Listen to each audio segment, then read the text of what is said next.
దేశంలో కొన్ని ఆలయాలు నేటికి కూడా మిస్టరీగానే మిగిలిపోయాయి. ఆ మిస్టరీని ఛేదించడం ఇప్పటి వరకు ఎవరికీ సాధ్యం కాలేదు. ఇలాంటి వాటిల్లో ఒకటి రాజస్థాన్లోని బార్మల్ జిల్లాలో ఉంది. ఈ ఆలయాన్ని కిరాడు ఆలయంగా కూడా చెబుతారు.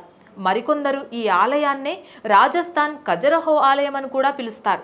ఇక్కడి ఆలయం ప్రత్యేకత ఏమంటే, సూర్యాస్తమయం తరువాత ఎవరైనా ఆ ఆలయం పరిసర ప్రాంతాల్లోకి ప్రవేశిస్తే సూర్యోదయాన్ని చూడలేరని, ఆలయంలోకి వచ్చిన వారు శిలలుగా మారిపోతారని స్థానికులు చెబుతారు.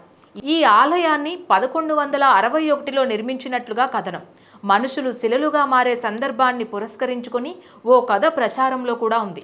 ఓ సన్యాసి తన శిష్యులతో కలిసి గ్రామానికి రాగా వారిలో ఓ శిష్యుడు అనారోగ్యం బారిన పడతాడు. అయితే ఎవరూ కూడా ఆ శిష్యుడికి సహాయం చేయలేదు.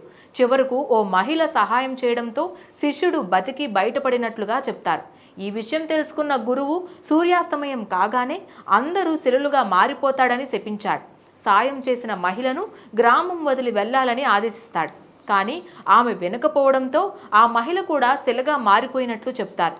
కొంతకాలం క్రితం కొందరు దొంగలు గ్రామాన్ని దోచుకోవడానికి పథకం వేసి ఆలయంలో దాక్కున్నారని, తెల్లారేసరికి ఆ దొంగలు శిలలుగా మారిపోయారని అంటారు.